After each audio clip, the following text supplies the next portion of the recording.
Mesdames et messieurs, bienvenue. C'est un plaisir de vous retrouver dans le cadre de cette émission. Je sais que vous avez aimé la dernière émission que nous avions tournée avec le pasteur Joël Kabasele qui nous a vraiment édifiés. Et d'ailleurs, il y a des gens qui continuent à envoyer des commentaires, envoyer des questions parce que je sens qu'il y a une soif, une faim. Et c'est vrai que cette soif, on pourra peut-être pas l'étancher dans une seule émission, mais petit à petit, vu le programme aussi de notre pasteur, on va essayer, tant soit peu, de vous aider. Alors, aujourd'hui, juste après son voyage du Gabon, elle est ici à Kinshasa et j'en profite parce qu'après, on ne sait pas si elle va encore y partir. Donc, elle a accepté notre invitation. Pasteur Joël Kabasele, shalom. Shalom, pasteur. Merci, c'est toujours un plaisir de vous recevoir dans le cadre de cette émission. J'ai aimé votre prédication du Gabon, la toute dernière, là où vous avez parlé du choix et de la stabilité amoureuse. Okay. Et j'ai vu que moi-même, j'ai reçu beaucoup de messages. Ah bon? Et je notais juste à côté et je me suis dit, on va peut-être continuer dans ce sens-là parce que je sais qu'il y avait beaucoup de questions. Évidemment. Vous n'avez pas tout dit. Oh mais non, dans une prédication, impossible de tout dire. Alors, d'entrée de jeu, j'y vais directement. Par rapport au choix de son conjoint, on parle ici de ceux qui veulent se marier, hein? Oui, pas juste, voilà, vous comprenez ce que je veux dire. Alors, par rapport à ce choix-là, vous avez dit qu'il faut faire un choix un choix qui correspond à votre destinée. Exactement. Comment? Or, la destinée, je ne la connais pas. Il y a quelqu'un qui m'a dit ça comme ça. Eh bien, la destinée, déjà, il faut la connaître. Ça me rappelle mon premier livre que j'ai sorti il y a quelques années, « Définir pour devenir ». C'était le premier livre. C'est-à-dire, vous ne pouvez pas devenir si vous ne définissez pas qui vous êtes. Voilà pourquoi, même quand Dieu venait pour envoyer l'un des hommes de la Bible, on voit Gédéon, Moïse et même David, Dieu commence par lui expliquer qui il est. Dieu dit à Gédéon, vaillant héros, Gédéon dit, tu dis n'importe quoi. Moi, je suis en train, à la limite, de cacher la farine parce que rien ne va. Tu m'appelles vaillant héros. C'est où que je suis vaillant. Ben voilà. Et avec Moïse, c'est la même chose. Donc Dieu vient, il dit, qu'est-ce que tu as en main? Moïse était bègue, il avait beaucoup de complexes, il avait beaucoup de blessures, il faut le dire aussi. Et donc Moïse, il est perdu. Mais Dieu commence d'abord par définir qui Moïse est. Dieu ne définit pas, pasteur, d'abord la mission de Moïse. Quand vous lisez correctement l'appel de Moïse, vous verrez que Dieu commence d'abord par définir Moïse lui-même, la destinée de Moïse. Quand vous dites que vous ne connaissez pas votre destinée, c'est grave. Une personne doit savoir à quoi elle a été appelée. Effectivement, on ne sait pas tout, on ne saura pas tout, mais le squelette de sa destinée doit être connu. C'est compliqué, pasteur. Oh non, pasteur. C'est-à-dire, ça ressemble un peu à un parent qui met au monde. L'enfant que vous mettez au monde, même l'éducation que vous donnez à l'enfant, c'est par rapport à la perception que vous avez de l'avenir de cet enfant. Okay. Alors, on a été appelé. C'est en ça, pasteur, qu'on va tuer une chose que malheureusement, il y a dans le chef de la jeunesse, par exemple, aujourd'hui.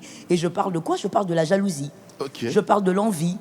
C'est la chose qui me permettra de ne pas me comparer au pasteur Jaco et donc de ne pas en faire un complexe ou encore un sujet de jalousie. Voilà, ça sera la connaissance que j'ai de moi, la connaissance que j'ai de ma destinée. Je ne suis pas le pasteur Jaco, pas parce que je suis seulement une femme, mais parce que le pasteur Joël a son couloir. Je suis pasteur, vous êtes pasteur, mais nous n'avons pas la même mission. Même si la mission principale est de gagner les âmes, mais nous n'avons pas la même destinée. Ce qui fait que je reste dans mon couloir. Là, vous le dites parce que vous êtes chrétienne. Mais si je ne le suis pas, peut-être que pour un chrétien, c'est facile. Il va demander à Dieu et Dieu va lui montrer, justement, va lui expliquer sa destinée. Mais pasteur, moi je dirais même que je l'ai vu auprès de certains païens, on va dire comme ça, des certains païens aujourd'hui et à la limite même qui sont dans certaines pratiques assez compliquées, mais on les a vus tenir leur vie en main très jeune. Parce qu'il sait ce qu'il veut. Oui, comment a-t-il su que lui, c'est un Bill Gates? Comment a-t-il su qu'il doit exactement se comporter d'une certaine manière. Comment a-t-il su que lui, il doit se focaliser sur les affaires? Comment a-t-il su qu'il ne doit pas être un avocat, un médecin? Je crois que qu'on soit chrétien ou païen, c'est que l'on est. Dieu a mis ça au fond de nous naturellement. Puisque Dieu étant le créateur de tout, il a mis ça à l'intérieur de nous naturellement. Okay. Mais le seul problème, pasteur, pourquoi des fois nous nous embrouillons, c'est le fait de ne pas chercher à savoir. Dieu peut mettre une chose à l'intérieur de vous, un talent par exemple. Mais vous devez savoir que j'ai par exemple un talent fou pour le football. Vous devez le savoir et le développer. Le grand problème aujourd'hui avec la plupart des gens, nous naissons, nous grandissons, nous vivons. C'est incorrect. On grandit, pendant qu'on grandit, on apprend à définir qui on est. À se connaître. On apprend à se connaître. Si je ne me connais pas, comment je saurais quel type de mari doit être à côté de moi? C'est un risque inutile, c'est se jeter dans l'océan. Il y a même un philosophe, je ne connais plus son nom, mais qui avait dit « Connais-toi toi-même ». Exactement. Tu ne te connais pas, mais tu vas où? Tu ne te connais pas, tu ne sais pas quel travail il te faut.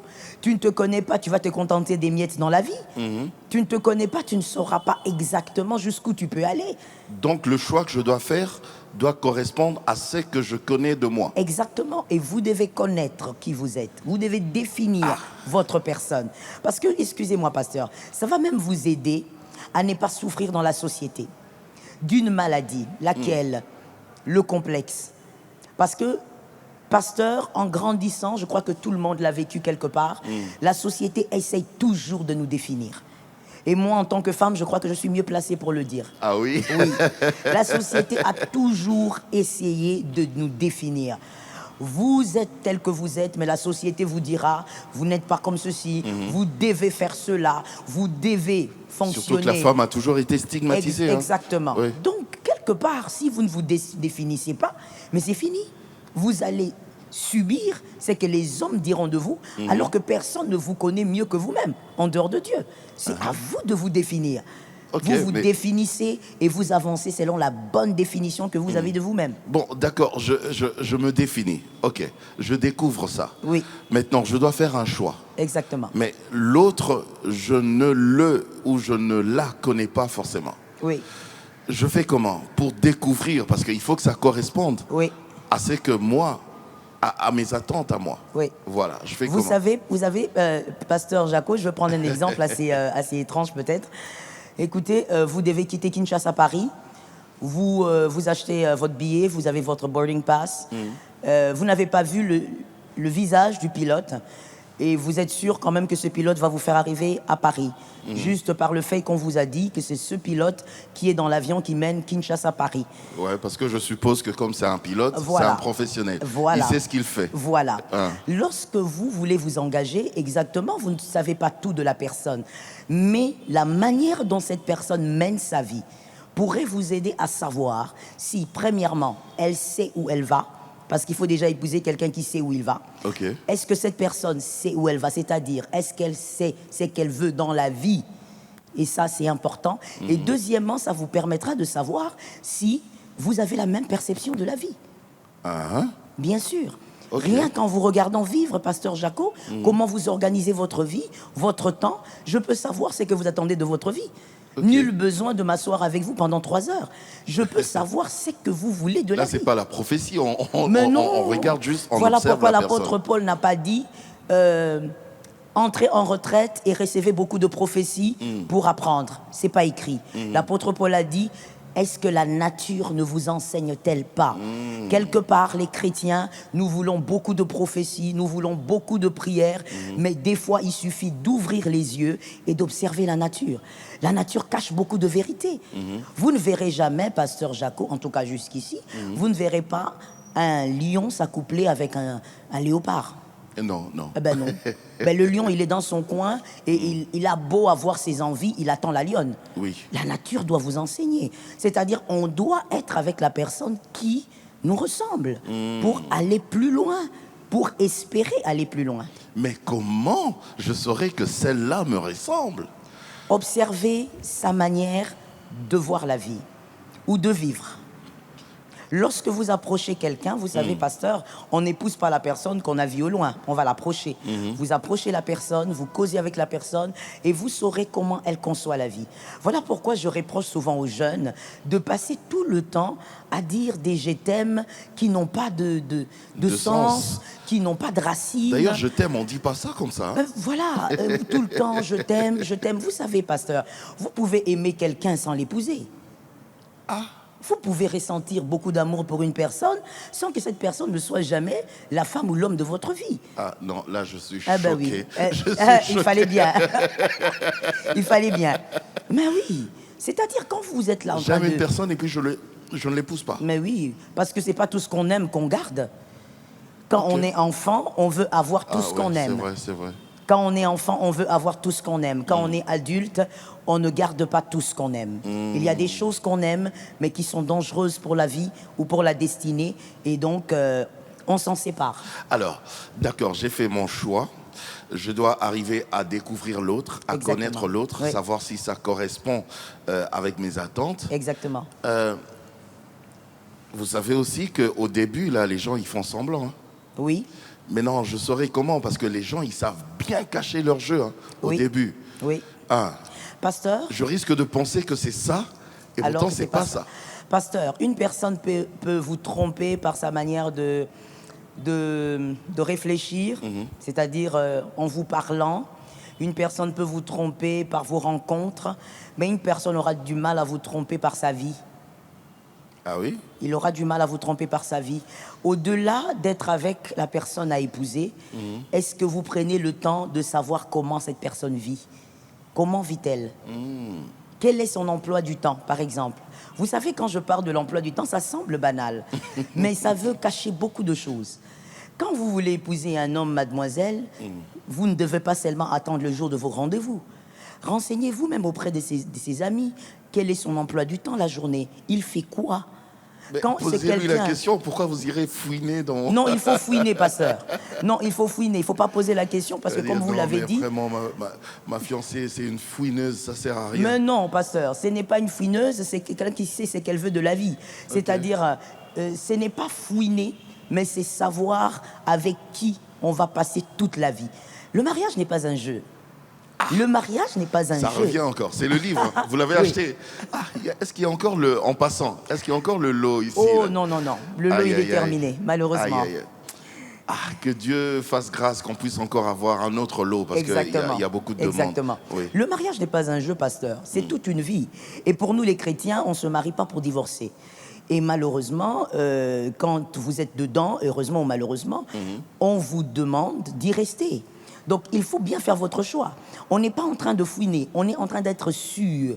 On épouse qui? Qui sont ses amis?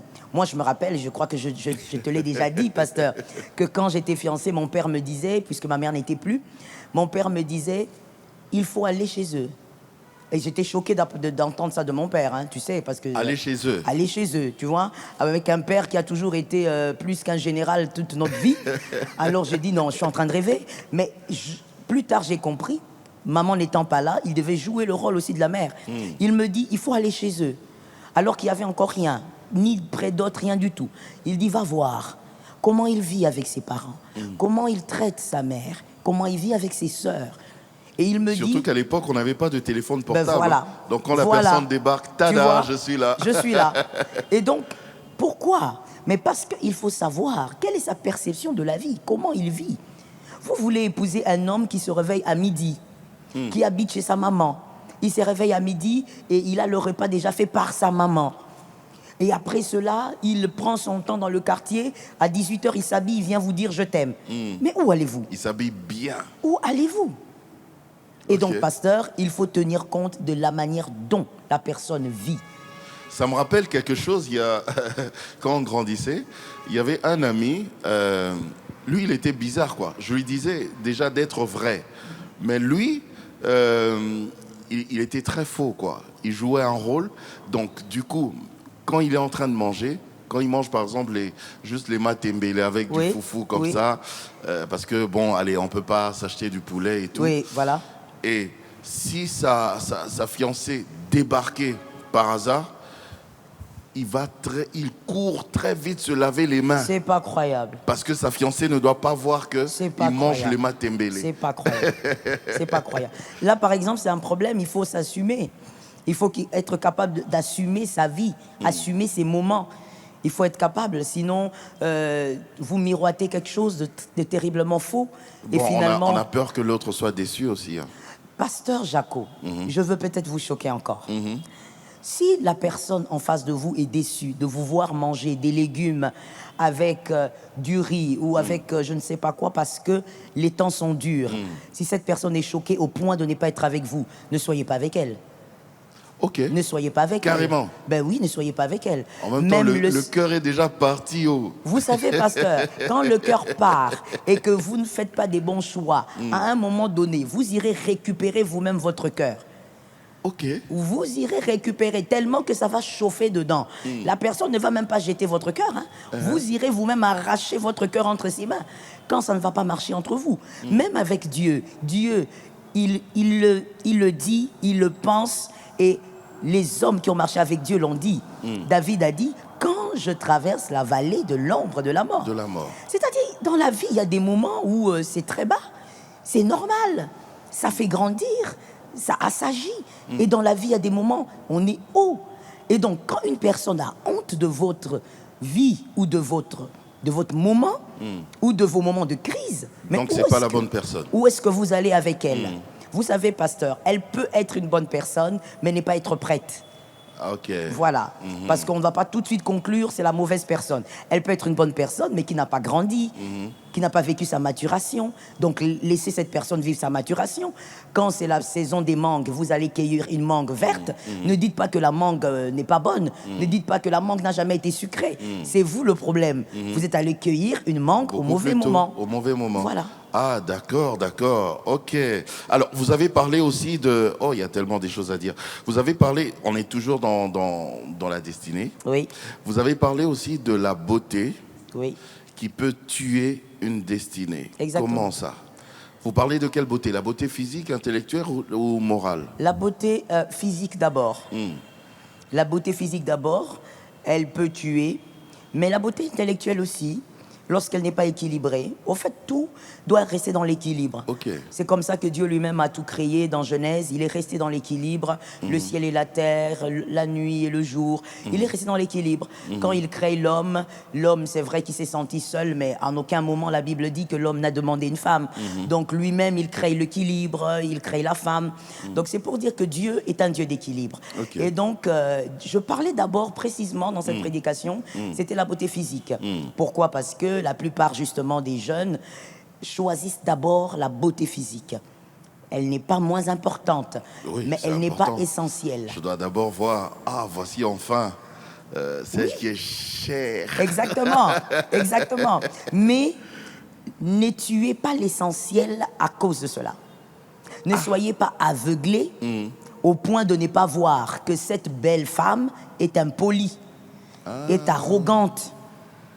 Je sais qu'il y a des gens qui ont peut-être remarqué que je parle beaucoup de l'impolitesse et de l'arrogance par rapport à la femme, quand je parle de la femme qui n'est pas prête, on va dire ça comme ça. Même mais de l'homme aussi, il y a des hommes impolis. Bien sûr, mais si je parle souvent de ça, c'est parce que je pense, pasteur Jaco, que même que ça soit dans le mariage, en dehors du mariage, le respect, il est essentiel.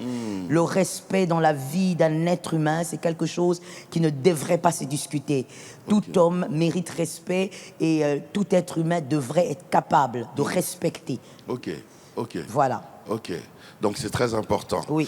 Mais, ok, d'accord. Alors, quelqu'un m'avait parlé de ce principe de l'âme sœur. Oui. Est-ce que l'âme sœur existe? C'est-à-dire une personne avec qui vraiment, une personne qui vous ressemble, un peu comme l'autre vous. Oui.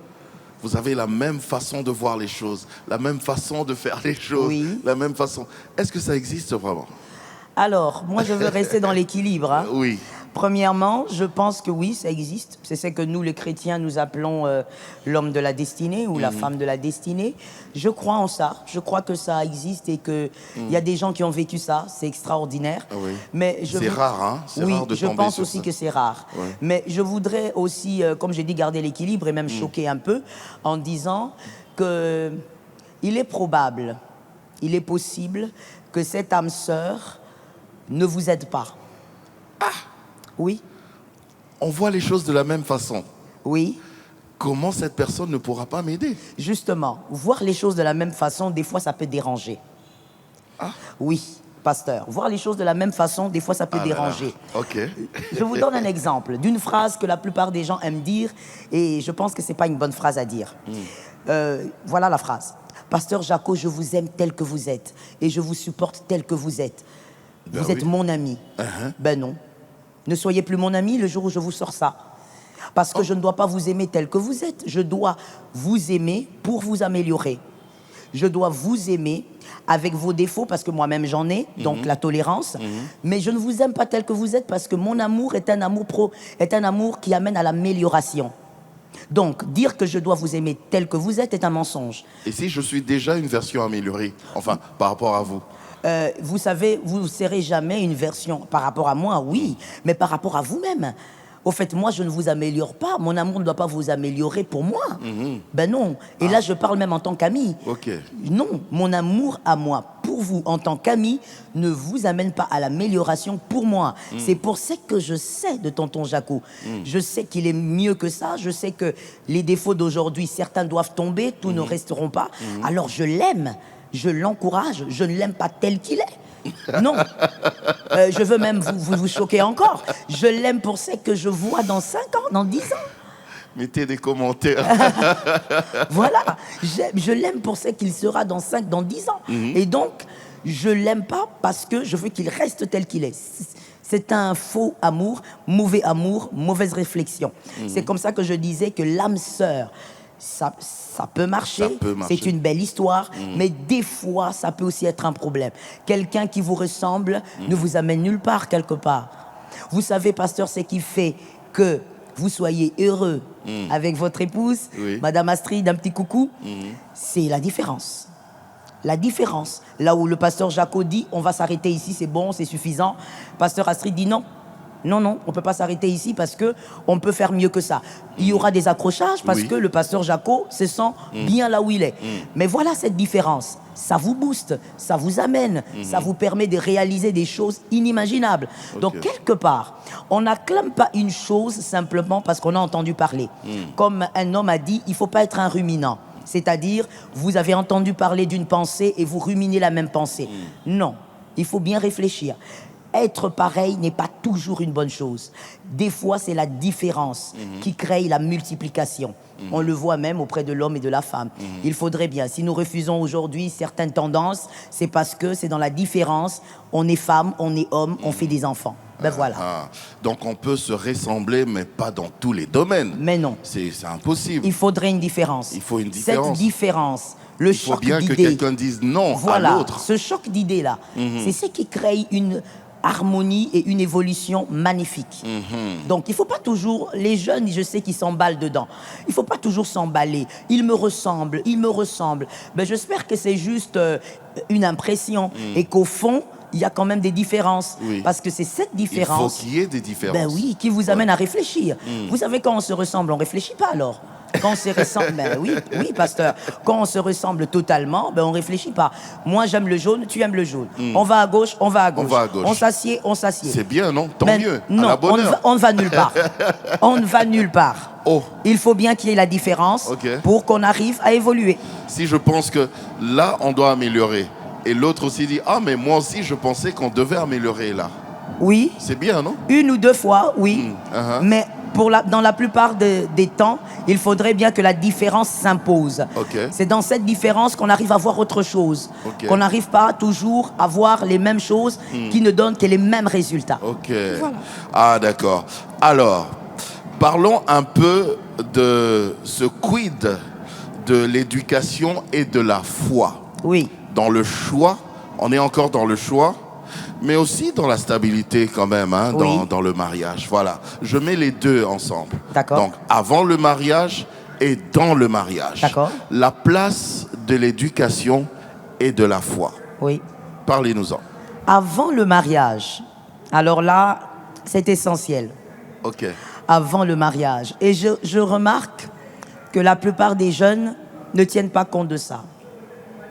La plupart des jeunes ne tiennent pas compte de ça. Je ne sais pas pourquoi. Peut-être c'est à cause de l'amour. Mais l'éducation, la foi, c'est le socle du mariage. L'éducation. L'éducation. Et la foi. Exactement. Ok. Parce que votre éducation sera l'éducation des enfants. Dans cette prédication, j'ai dit, montre-moi l'éducation de ton mari, je te montrerai, je te parlerai de la qualité de tes enfants. Montre-moi l'éducation de ta femme, je te parlerai de la qualité de tes enfants. Même si vous ne les avez pas encore, hein, tu me présentes l'éducation de ton mari, je te parlerai de la qualité de tes futurs enfants. Est-ce que, juste en passant, l'éducation, c'est aussi par rapport, je vais dire, à la classe sociale? C'est aussi lié. Parce que quelqu'un a dit très souvent, c'est pour ça qu'on voit les gens de la même classe se mettre ensemble. Voilà. Parce qu'ils estiment que voilà. ils Merci, ont peut-être... merci beaucoup, pasteur, d'en parler parce que c'est le type de sujet tabou dont les gens n'aiment pas parler. Je pense Et non quand on n'est seulement... pas de la même classe, Oui. ça dérange toujours. Au niveau des familles, hein. Oui. C'est toujours, ah mais il n'est pas fait pour toi. Elle Oui. n'est pas faite pour toi. Oui. Les gens n'aiment pas en Vous parler. n'avez pas la même éducation. Voilà. On n'a pas les mêmes valeurs. Vous savez, pasteur, les gens n'aiment pas en parler, surtout dans l'église, parce que justement dans l'église, c'est le lieu où on enseigne, et c'est correct, que tout homme peut réussir, tout homme peut vivre des prouesses. Mais j'aimerais préciser ici, pasteur, lorsqu'on parle de rang social, ce n'est pas seulement attaché à l'argent, c'est attaché d'abord à l'éducation. Si les gens voyaient les choses d'abord sous cet angle-là... Parce que chaque classe sociale a une éducation. Bien sûr. Oui. Le roi ou le prince Charles a une certaine éducation. Le roi Charles, oui. Et le prince William a une certaine éducation. Mais ce n'est pas parce qu'ils ont de l'argent d'abord. Non, la famille royale, elle est instruite d'une certaine manière. Avec une éducation royale. Voilà, une éducation précise. Okay. Donc, généralement, quand les gens parlent du rang social, on parle d'abord de l'éducation. Et c'est quelque chose qu'il ne faut pas ignorer. Parce que quand on décide de faire l'aveugle au nom de la foi, on a des couples à problème. On a des problèmes. Il y a quelqu'un certainement qui est en train de dire quelque part, qu'est-ce que le pasteur Joël dit? Est-ce qu'elle est en train de dire qu'il faudrait ceux qui ont, disons, une vie modeste, de rester entre eux? Entre eux, je parle, les riches entre eux, je parle les pauvres de entre eux. L'éducation. On peut avoir une vie modeste et avoir une hauteur dans l'éducation. Dans l'éducation, ok, c'est possible. Voilà le problème. J'étais en train de parler avec une sœur récemment dans un certain pays. Elle m'expliquait comment elle était choquée de voir son futur mari, qui n'est pas encore son mari, son futur mari batailler avec sa mère. La maman est veuve, batailler avec sa mère, s'insulter et le soir se câliner. Elle était choquée, elle me dit, j'ai jamais vu ça. La première fois où je l'ai vécu, j'étais sûre que là, c'est parti pour une année. Il n'y aura pas de causerie avec maman et mon futur mari. Je lui ai dit, la différence se trouve au niveau de l'éducation. Chez toi, on t'a appris qu'une mère, on ne lève pas le ton sur elle. Un père, quand il parle, on se tait. Okay. Mais Louis a grandi avec cette mère qui lui a transmis l'éducation, comme quoi, ils peuvent même s'insulter. Je parle, tu parles. On s'insulte carrément, pasteur. On s'insulte même. Donc c'est pour vous dire que l'éducation... Oh, mais même moi, je serais choqué. L'éducation, c'est le socle. Vous avez grandi avec un respect profond pour vos parents. Vous allez trouver une femme qui, elle, a grandi en insultant sa mère, en échangeant des paroles avec sa mère pour un rien et pour un tout. Mais comment ça va fonctionner? On doit tenir compte de ça. Voilà pourquoi, pasteur, à un certain moment, surtout en Afrique, les familles s'épousaient avant même les enfants. Ah, oui. Vous vous rappelez? Oui. Ben voilà. Et il y a même quelqu'un, il y a une maman qui m'a dit, et avec cette technique, ça marchait. Les mariages duraient. Oui, pasteur. On peut même dire, parce que moi je reste dans l'équilibre, on va dire jusqu'à un certain niveau, c'est vrai, les mariages tenaient, on va dire ça comme ça, parce que marcher, ça c'est encore un autre débat. Un autre débat. Mais ça tout tenait. n'est pas mauvais dans cette pratique-là. Toujours l'équilibre. Tout n'était pas mauvais. Le but, c'était quoi? Ma famille connaît la famille du pasteur Jaco. Nous avons éduqué nos enfants pratiquement de la même manière. Il ne s'agit pas d'abord d'argent. Et même en matière d'argent, ma famille sait que dans la famille du pasteur Jaco, on a éduqué les enfants comme chez moi. C'est-à-dire financièrement, ils ont appris à économiser. Ils ont appris à vivre avec le minimum. Ils ont appris à être fiers avec ce qu'ils ont. Et je remarque que la manière dont j'ai éduqué mes enfants avec le respect de l'argent, chez le pasteur Jaco, c'est la même chose. Et qu'est-ce que je fais? Le pasteur Jaco a un fils. Alors, nous, les familles se marient avant même les enfants. Mais le but, c'était quoi? C'est parce que les parents savaient que talk what you want. Say what you want. Dites ce que vous voulez. Montez, descendez. Le mariage, c'est d'abord l'éducation. Quand il n'y a pas l'éducation convenable, quand l'éducation ne converge pas, il n'y aura pas de paix. Parce qu'il n'y a pas que les deux, il y a la progéniture. Exactement. On pense à l'éducation de leur progéniture. Pasteur, moi j'ai vu l'éducation tuer. Je comprends maintenant. J'ai vu l'éducation tuer l'amour. Oh. Yes. Dans le mariage, les gens qui se sont mariés follement, un grand mariage, beaucoup de bruit, mais arrivé à l'intérieur 2 ans après, ils viennent vous voir, ils disent on se sépare. On n'est pas venu vous voir pour des conseils, on se sépare. Bon, c'est quoi le problème?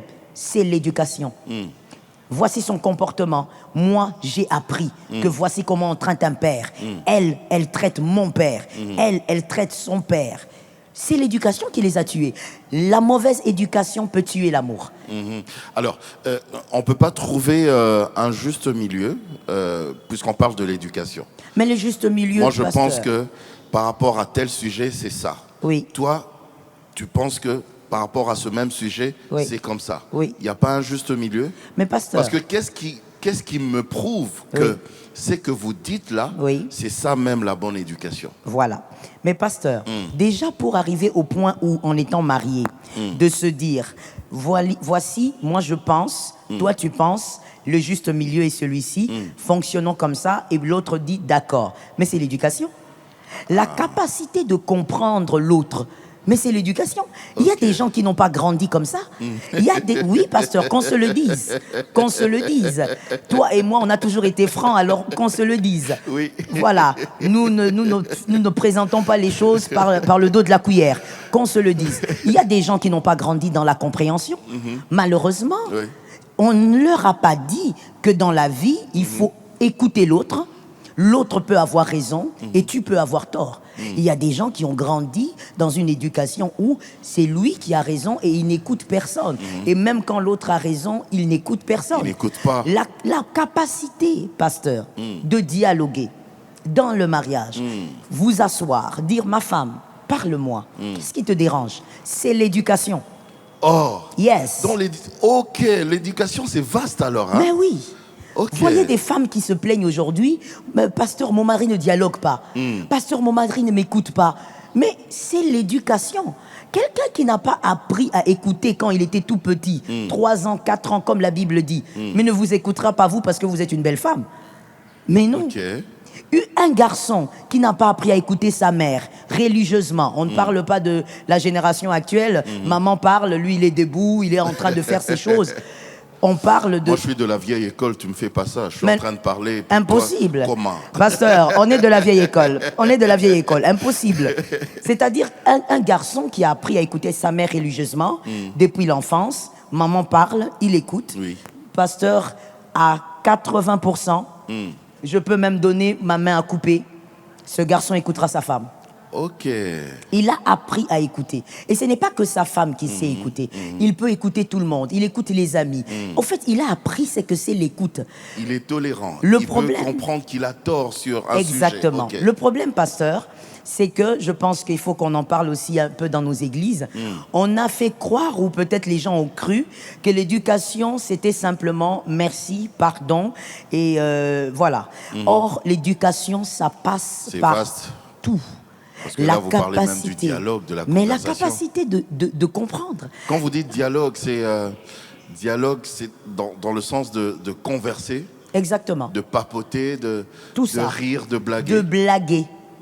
Je connais un couple, pasteur, ce couple est en problème tous les jours. Mais si tu me poses la question, quel est le problème, je t'assure, tu vas rire. C'est quoi? Le problème, c'est que la femme se plaint, son mari ne blague jamais.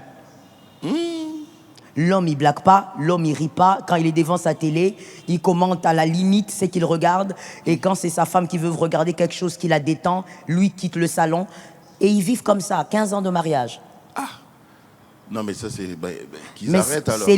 Ils ont 15 ans de mariage. C'est lié à son éducation. Il a été éduqué comme ça. Il n'a jamais vu son père le faire. Lui-même n'est pas un blagueur avec ses sœurs ni ses frères. Ils sont comme ça. Donc, quand vous croyez que l'éducation... il faut blaguer. Mais bien sûr, ça détend l'atmosphère. Je suis ton mari, je ne suis pas ton pote. Tu es mon mari, tu es mon pote, tu es tout ça en même temps. Ok. Normalement. Mais, pasteur, écoutez, ne voyez-vous pas... Ne voyez-vous pas que Dieu... Je suis un Africain aussi. Dieu a bien organisé les choses, pasteur. Ne voyez-vous pas que Dieu a bien organisé les choses? Oui. C'est-à-dire... Ça doit être ton pote. Ça doit être ton pote. Et je veux même dire quelque chose que je vois le Seigneur me présenter maintenant. Il faut que ça soit ton pote, ton mari, pour que vous ne puissiez jamais revivre Genèse 3:1. Qui dit quoi? Aucun couple ne doit vivre ça. C'est-à-dire, si Adam était le pote de Ève, c'était pas seulement sa femme. L'erreur était partie de là. Il a dit, voici cette fois-ci, c'est chair de ma chair, on l'appellera femme, parce qu'elle a été tirée de moi. Okay. C'était bien, mais il fallait une virgule. Okay. Il fallait aussi qu'il dise, pote c'est ma pote. Potes. Ah, pote de mes potes. C'est ma pote. Pourquoi? Quand votre mari n'est pas votre pote, vous causerez avec le serpent. Vous allez trouver un pote. Vous allez trouver un pote. Comment voulez-vous? L'homme, la Bible dit qu'Adam était juste à côté. Mais Ève, elle prend son temps de causer avec le serpent, qui est, la Bible dit, il était très éloquent, très rusé. Et le monsieur, il est là. Il est indifférent. Donc, quelque part, même pour l'homme, si votre femme n'est pas votre pote, vous allez trouver une pote dehors. La nature a horreur du vide. Hein. Horreur. Si je peux pas blaguer avec toi, je vais blaguer avec quelqu'un. Vous allez forcément blaguer avec quelqu'un. Ok. Ainsi est faites les choses. Donc, ainsi sont faites les choses. Donc, il faut absolument que le mari soit le pote. Okay. Le blagueur. La femme aussi. La blagueuse. Le blagueur, genre... on s'amuse. Genre moi j'aime faire rire, quoi. Eh ben oui, on s'amuse. Je danse même. Pasteur, écoutez, la vie a tellement de stress. Si quelqu'un d'autre au-dedans... va dire... Mais non. Il y a tellement de stress dans la vie que si à la maison on ne peut pas s'évader un peu, eh ben, on souffrirait de maladies cardiovasculaires. Il faudrait... c'est quoi ça? Tu agis comme une gamine. Et vous voyez pourquoi? Des sales blagues comme ça. L'éducation. Alors que celui qui a été éduqué à peu près comme vous, qui sait qu'on peut blaguer en disant « Tiens, pourquoi tu as des oreilles aussi longues comme ça? J'ai jamais remarqué. Eh ben, toi, tu me parles de mes oreilles. Et toi, tes cheveux sont crépus. Et voilà. L'éducation, on est dans la paix. Vous voyez, pasteur, c'est triste. Voici ce qui est triste. Aujourd'hui, malheureusement, les couples des jeunes gens qui se choisissent aujourd'hui se battent au niveau du dialogue. Alors qu'en réalité, dans le couple, il ne faudrait pas s'arrêter là. Le couple devrait dépasser le niveau du dialogue, c'est-à-dire le couple va au niveau maintenant du titillement, comme vous venez de le dire. Au niveau du titillement, au niveau où on blague. C'est-à-dire, on a déjà dépassé le dialogue. On rigole. C'est déjà une vie. On se tient la main. Voilà. On se tapote aussi comme ça. On se tapote. On se lance des oreillers. Waouh. On blague. Non, ça c'est comme des enfants. Ça. Eh ben, nous sommes des enfants. Quand nous sommes à deux, l'homme et la femme, vous devez rester enfants. On blague, on se lance des coussins. Et si les enfants vous voyez comme ça là. Voilà ce que j'allais te dire. Heureusement que c'est toi. C'est que j'allais justement te dire. Voilà ce qui est bien. Que les enfants vous voient, tonton Jacques. Comme ça là. Oui. en train de courir dans le salon. Que les enfants retiennent ça. Que les enfants n'oublient pas que le mariage est un lieu de bonheur. Vous savez quoi, tonton Jaco? En Afrique, on ne fait pas ça. Hein. Oh si. Oh si. Et vous savez quoi? Votre fille, si elle voit ça, vous n'aurez pas besoin de donner à votre fille un mot d'emploi pour choisir un bon garçon.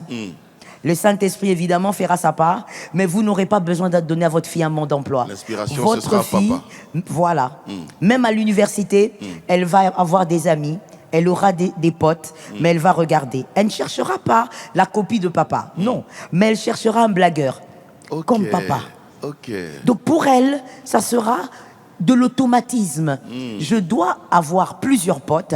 Je dois avoir des potes différents, des potes calmes, des potes doux. Mais pour un mariage, je dois trouver un peu le profil de papa. C'est-à-dire une personne avec qui je pourrais m'amuser. Si vous n'avez pas... Qui peut être sérieux un moment, exactement, mais qui peut blaguer aussi. Exactement. Si vous n'êtes pas capable de donner le profil d'une bonne femme à votre fils à la maison, c'est pas à l'université, c'est pas dans la rue que ça sera donné. Ah, ça c'est dans l'éducation. Exactement. Et dans la foi alors, où est le problème? La foi. Enfin, s'il y a un problème. Il y a un problème. On doit avoir la même foi, la même confession de foi. On doit croire aux mêmes choses. On doit croire au même Dieu. On doit avoir les mêmes valeurs. Même si on s'aime. Bien sûr, surtout si on s'aime. Ça alors. Surtout si on s'aime. Si vous aimez réellement, pasteur, je vois une brèche. Vous me permettez? Je vous en prie. Vous savez, pasteur, la jeunesse doit aussi savoir que s'aimer, c'est aussi laisser partir. Donc, depuis le début, là, vous faites que me choquer, quoi. Il faut bien, c'est quand même moi. Quand j'aime, c'est aussi apprendre à laisser partir. Laisser partir. Oui. Je dois accepter de... Ça, c'est l'amour mature. Ce n'est pas l'amour d'enfant. Je t'aime et je te laisse partir? Oui. Non, quand je t'aime, je te garde. Quand on est un enfant. Mais quand on est mature, l'amour aussi, c'est avoir la capacité de laisser partir. Et pourquoi je parle de ça en matière de la foi? Vous aimez quelqu'un, vous êtes chrétien, il est bouddhiste, vous vous aimez beaucoup et vous êtes vraiment sûr de votre amour. Et en dehors de votre foi, l'éducation, par exemple, est pratiquement une éducation harmonieuse. Mais à cause de ce problème, vous voyez l'avenir. Vous allez souffrir à deux, pasteur. Vous allez souffrir. Rien que le fait de réaliser que l'autre va souffrir, vous comprenez qu'il faut tuer cet amour qui un jour avait vu le jour et laisser partir. Oui. Alors, il faut bien nous expliquer, parce que ça, c'est quand même une pilule difficile à avaler. Hein. Certainement, certainement. Ouais. Et je pense que ce n'est pas que pour les jeunes, c'est difficile aussi pour tout âge. L'amour, c'est l'amour. L'amour peut être fort à n'importe quel âge. Mais c'est aussi ça, être mature. Parce que, pasteur, une personne mature n'aime pas pour le présent seulement. Voilà pourquoi nous parlons de tous ces critères. Une personne mature, elle aime pour l'avenir. Elle voit l'avenir, elle se projette.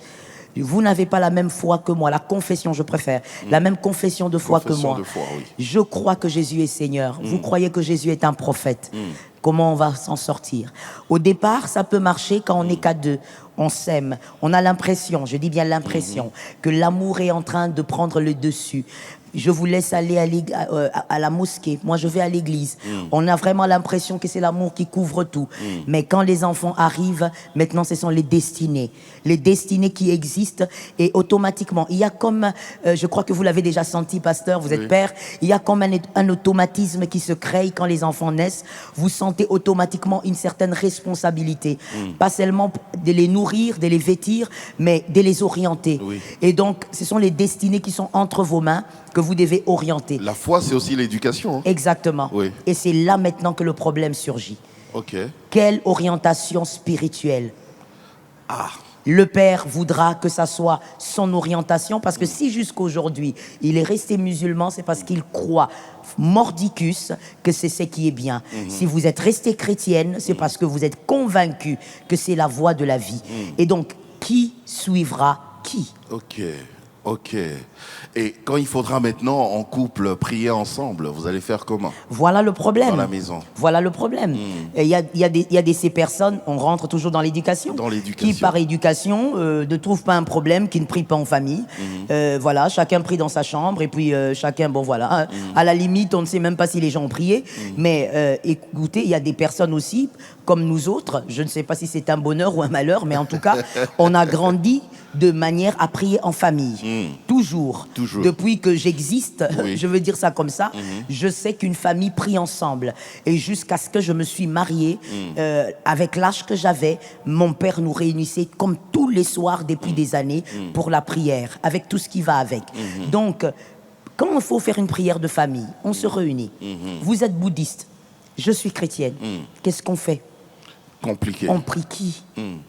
En même temps, il y a quelque chose qui ne marche pas, pasteur. Oui. Mon mari est le chef.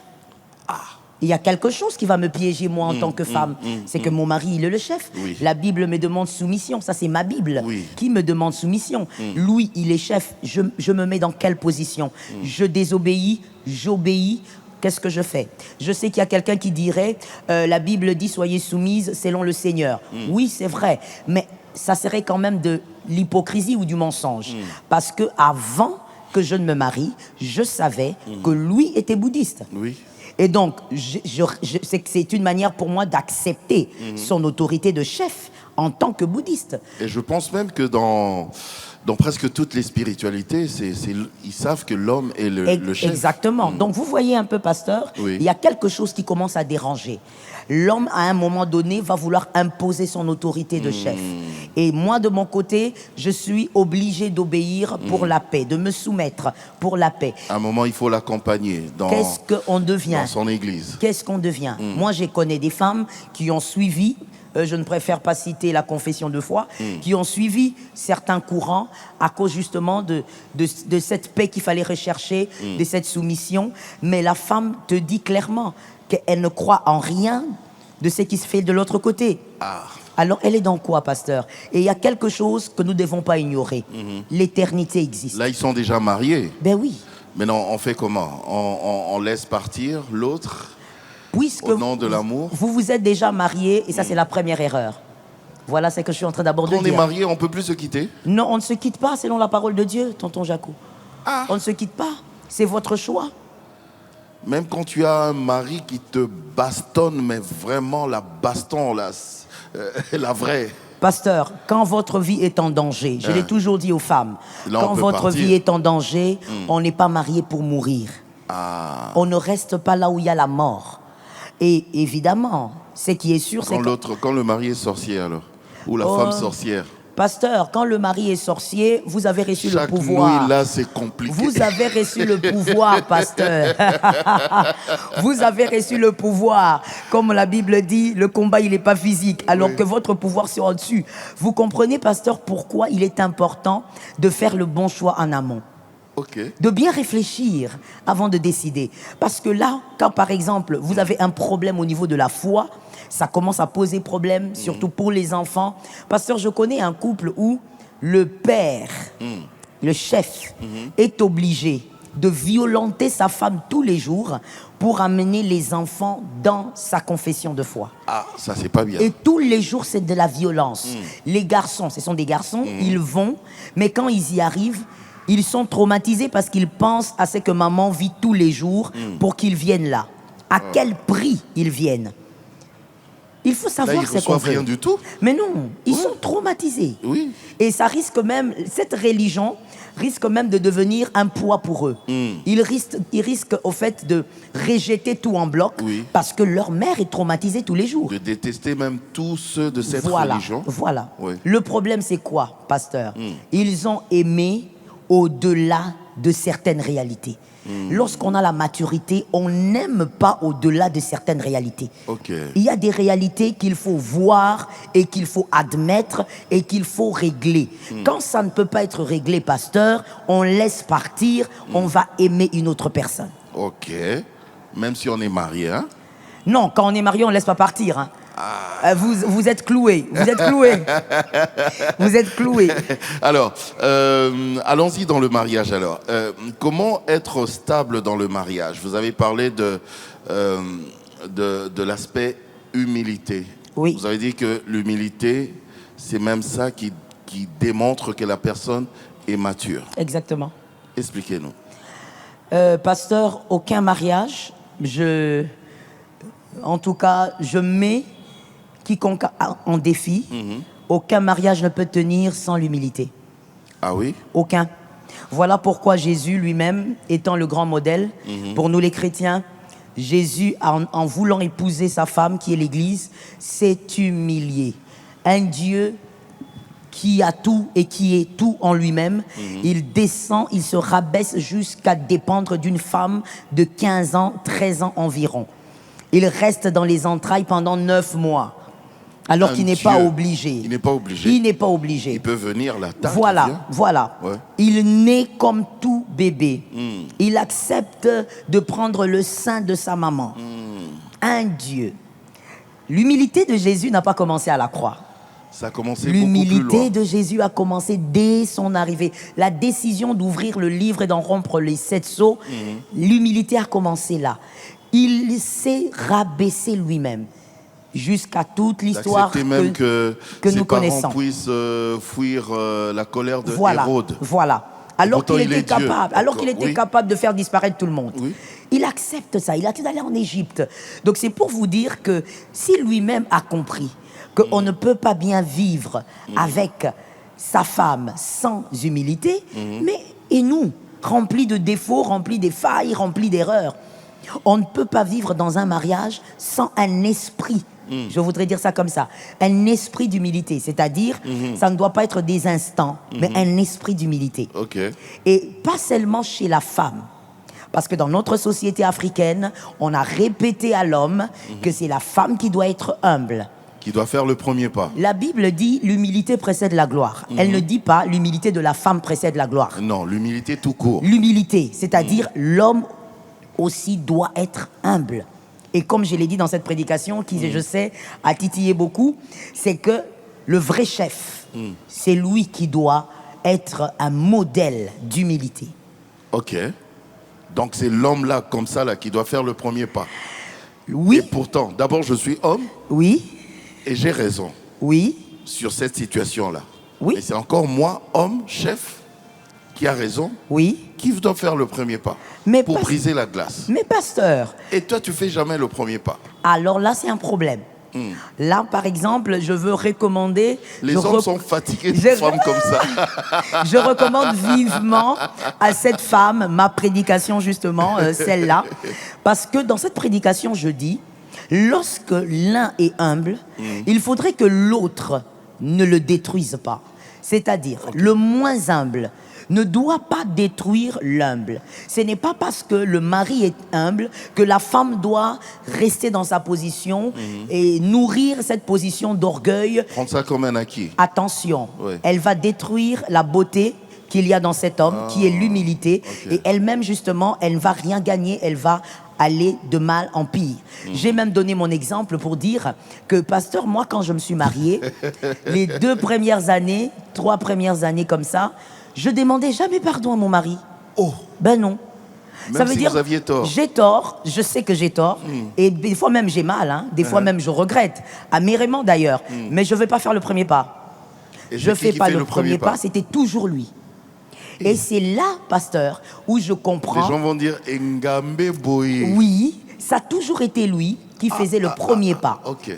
Nos 3 premières années de mariage. Et là, ça commençait à me faire réfléchir. C'est là où, pasteur, où j'ai compris que l'humilité n'est pas un instant. Ce n'est pas le fait de venir, de saluer les gens avec courbette. L'humilité est un esprit. Okay. Permettez-moi de jeter quelques fleurs à cet homme qui s'appelle Timothée et qui est mon mari. Et qui est mon ami. Oui, je jette quelques fleurs sur lui. Il a un esprit d'humilité. Mon mari n'est pas humble par des instants. Il n'est pas humble à l'église. Il n'est pas humble quand il vous voit. Non, il a un esprit d'humilité. Okay. Ça veut dire, il vit dedans. Et je vous dis que dans les 3 premières années, c'est lui même toujours. Même s'il est un peu frimeur. Bon, ça c'est normal, la normal. Classe, le charme. Il est quand même de père et de mère. Ah. Donc, qu'est-ce qui s'est passé, pasteur? C'est ce que je conseille justement vivement à toutes ces femmes qui ont du mal à faire le premier pas et à demander pardon. Il y a eu un déclic en moi. Ce qui m'a défié, c'est ce dont on vient de parler, la foi. Je me suis dit, mais je suis convertie depuis que j'ai 15 ans. Je suis fille de pasteur. Il est fils de pasteur. On a servi le Seigneur dans l'église depuis qu'on est tout petit, lui de son côté et moi également. On a carrément grandi dans la moule de la chrétienté. Comment lui, il est plus chrétien que moi? Comment il est plus enfant de Dieu que moi? Comment il peut demander pardon alors que moi, je suis incapable? C'est ce qui m'a défié. Et son esprit d'humilité m'a éduqué. Ah, éducation, encore. Éducation. J'ai dit, ça, c'est pas normal. Je dois me corriger. C'était sans engueulade. C'était sans reproche blessante. Rien de tout ça. Juste le fait qu'il est resté constant dans ce qu'il savait être juste. Ok. Et il est resté constant. Et moi, de mon côté, comme je le disais aux femmes, je ne suis pas resté avec comme un acquis, en train d'acclamer, en me disant, oui, il va revenir encore. Non, non, non, Dieu a eu pitié de moi, pasteur. Okay. Une petite intelligence a fonctionné en moi. Je me suis dit, c'est pas normal. Je suis enfant de Dieu, autant que lui. Oui. Je devrais avoir les valeurs du royaume. Okay. Et ça se brisait. Ah ben c'est très bien. Ben voilà. Une question juste de curiosité, hein? Oui. Je la pose parce que les gens en parlent, mais beaucoup. Oh là là. Ils disent... Quand on regarde le pasteur Joël Kabasele, oui, l'autorité, le lion là qui parle là, on sent que c'est une femme compliquée, trop autoritaire.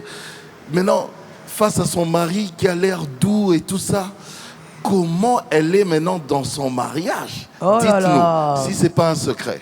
Oh là là. Mon Dieu. Aujourd'hui, je pose la question. J'espère. Aujourd'hui, c'est toi qui me choque. Oui.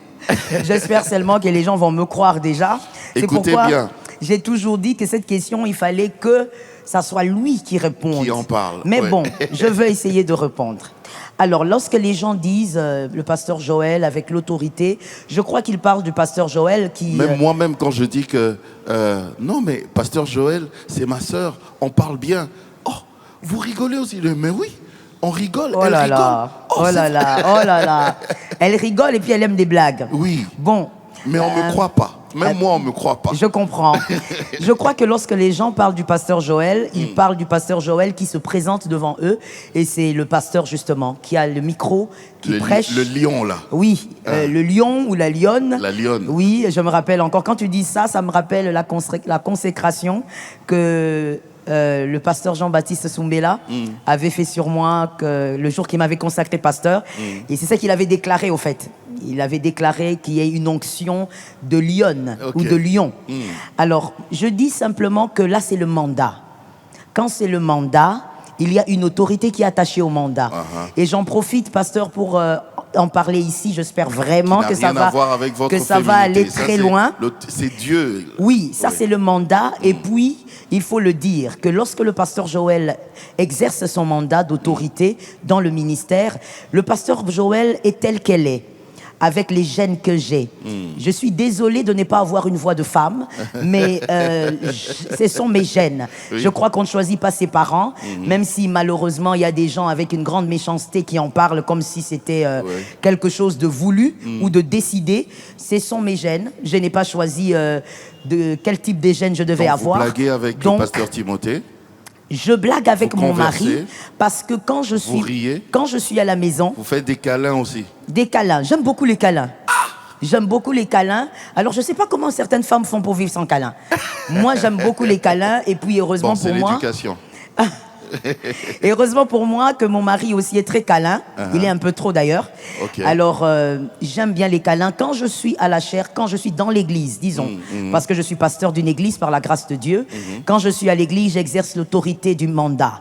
Là, je suis mère spirituelle, je suis pasteur et je ne blague pas avec l'œuvre de Dieu. C'est vrai que j'ai une grande discipline, j'aime la discipline, je badine pas avec.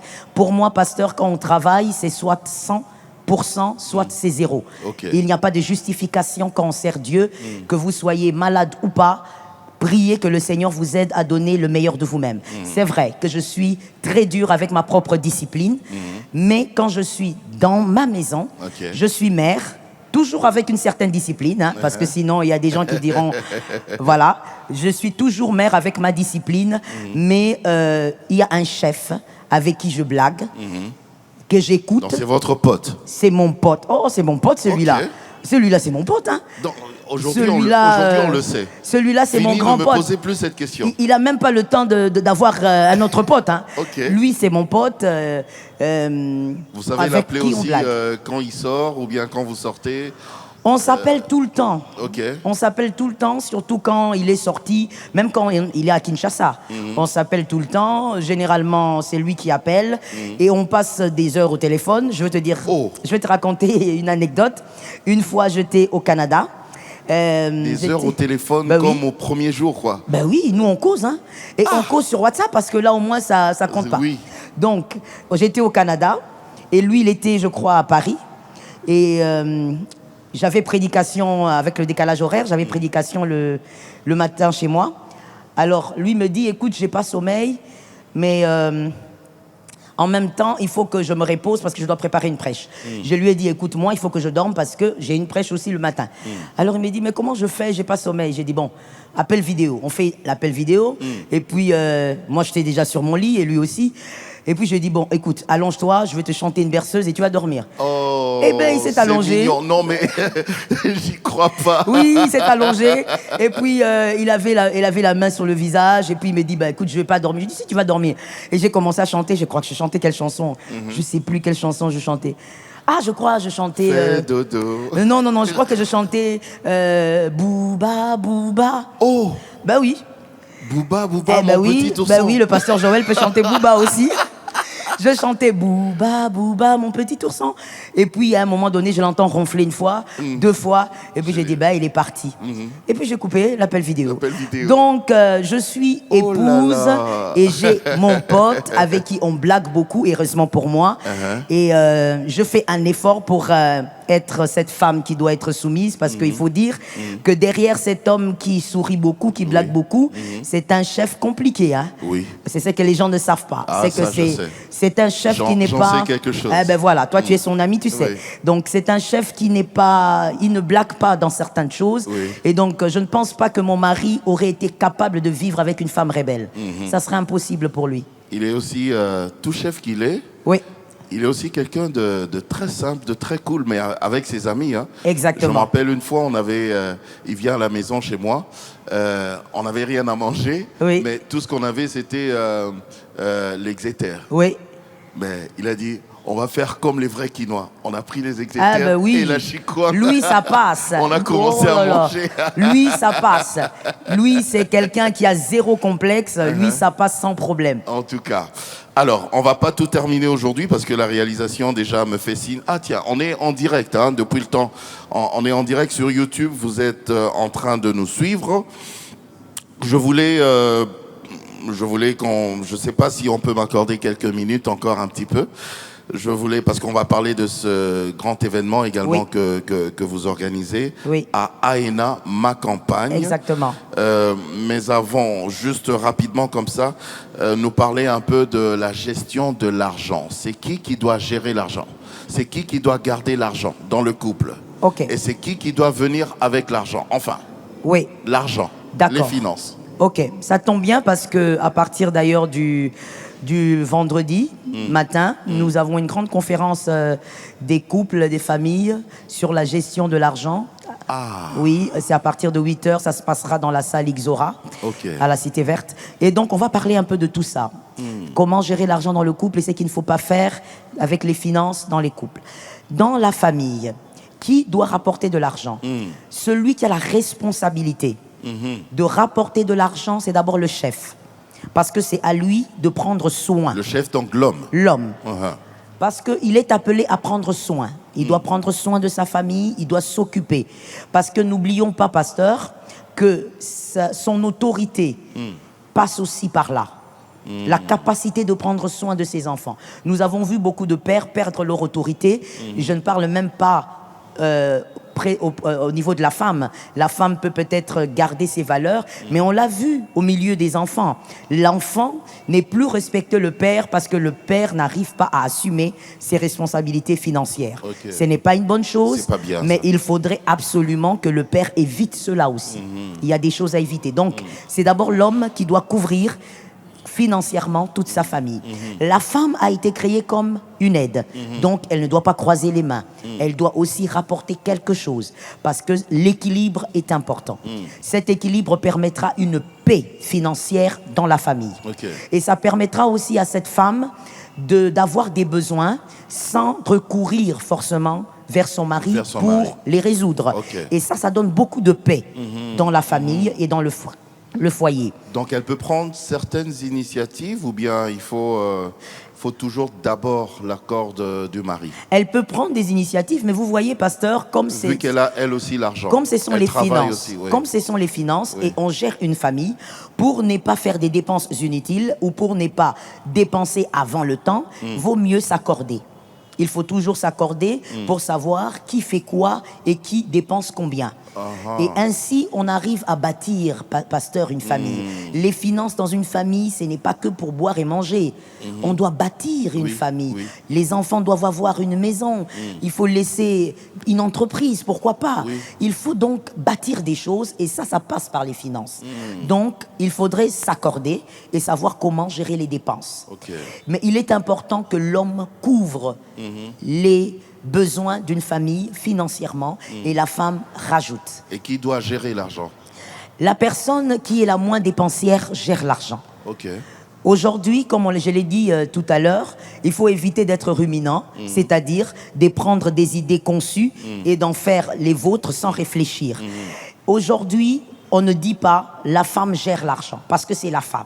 Parce que c'est elle qui va au marché. Les femmes gèrent mais non, bien. mais pas toutes les femmes, pasteur. Okay. Ouh là là, ouh là là. Moi, j'en connais. On parle argent direct. J'en connais. Même dans nos entreprises, direct, ça doit être une femme. Non. J'en connais qui sont des grandes dépensières. C'est-à-dire, tu lui donnes 1 000 $ le mois, tu pleures après 4 jours. Ah oui. Et donc, il faudrait voir entre vous deux qui dépense le moins. Même si vous deux vous dépensez, il y a forcément quelqu'un qui dépense le moins.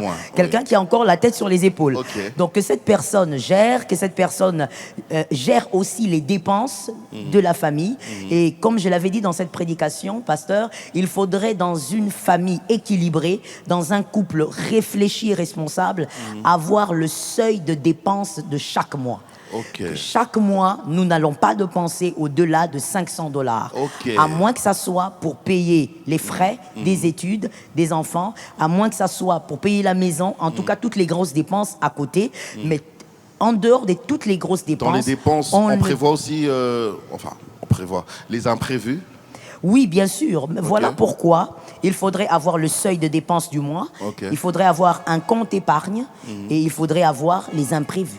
Okay. Il y a toujours des imprévus, un petit mot de tête, je sais pas, un petit bobo chez le petit garçon. Il y a des imprévus, ça aussi. Mais il faudrait vraiment avoir ces 3 cages bien respectées, les seuils à ne pas dépasser le mois, un compte que vous ne touchez pas, vous épargnez et puis les dépenses. Alors, juste pour terminer, vous allez faire ça comment? Parce que vous avez un seuil à ne pas dépasser. Oui. Oui, il y a les imprévus aussi que vous avez mis de côté. Oui. Alors, les dépenses, par exemple, du genre sur le plan vestimentaire. Par exemple, vous êtes pasteur. Oui.